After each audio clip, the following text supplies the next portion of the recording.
Hello friends, আবার আপনাদের মাঝে এক নতুন গল্প নিয়ে। রাস্তার ধারে দাঁড়িয়ে থাকা এক নারী। গভীর রাত। শহরের এই দিকটা রাত বাড়লে শব্দগুলো ক্লান্ত হয়ে পড়ে। দূরের কোনো কুকুরের ডাকে মাঝে মাঝে নীরবতা ভাঙে, আবার সব চুপ। আর স্ট্রিট লাইটের হলুদ আলোয় রাস্তা যেন আধ ঘুমে ডুবে আছে।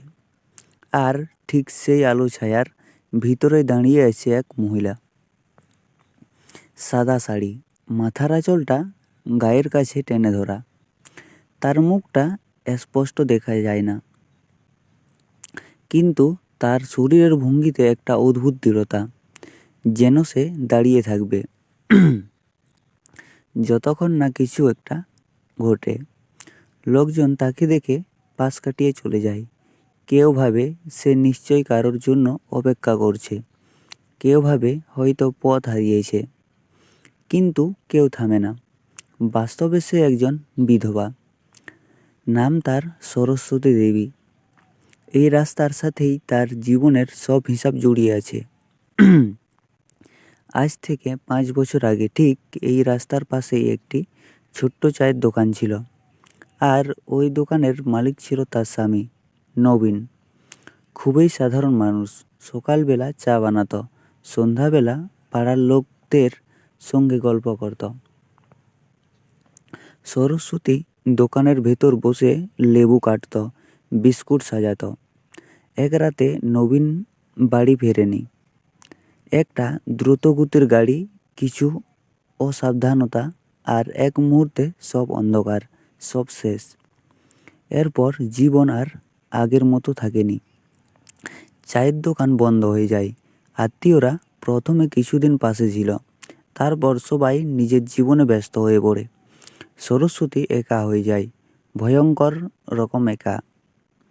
তবু সে বেঁচে ছিল, কারণ স্মৃতি তাকে ছাড়েনি।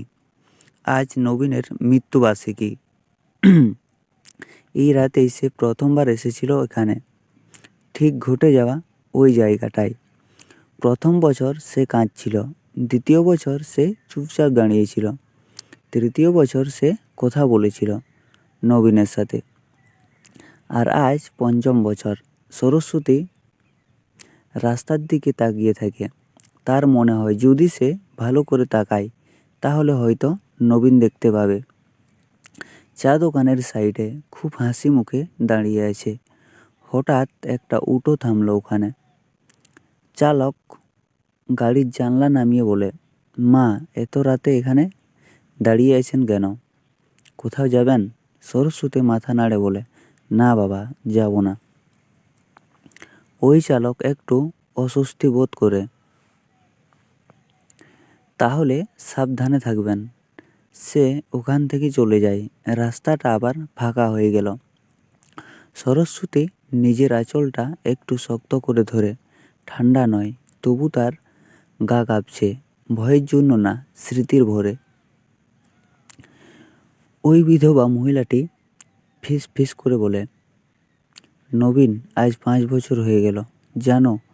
এখন আর কাঁদি না, কিন্তু ভুলতেও পারিনি। কোনো উত্তর আসে না, শুধু বাতাসে শুকনো পাতার শব্দ। তবু সরস্বতী হাল ছাড়ে না। সে জানে মানুষ চলে যায়, কিন্তু ভালোবাসা কোথাও যায় না।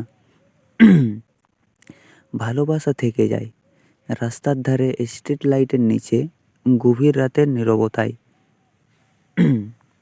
হঠাৎ দূরে আজানের সুর ভেসে আসে।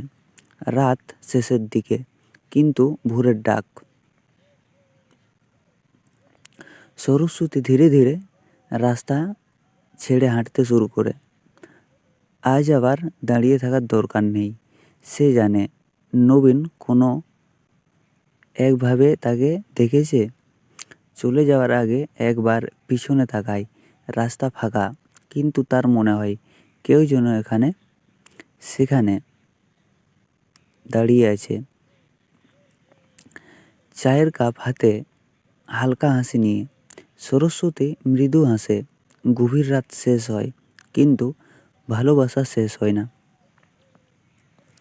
তো বন্ধুরা, আমার এই গল্পটি আপনাদের যদি ভালো লেগে থাকে তাহলে অবশ্যই গল্পটিতে একটা লাইক করবেন এবং চ্যানেলটিকে সাবস্ক্রাইব করে পাশে থাকবেন। ধন্যবাদ।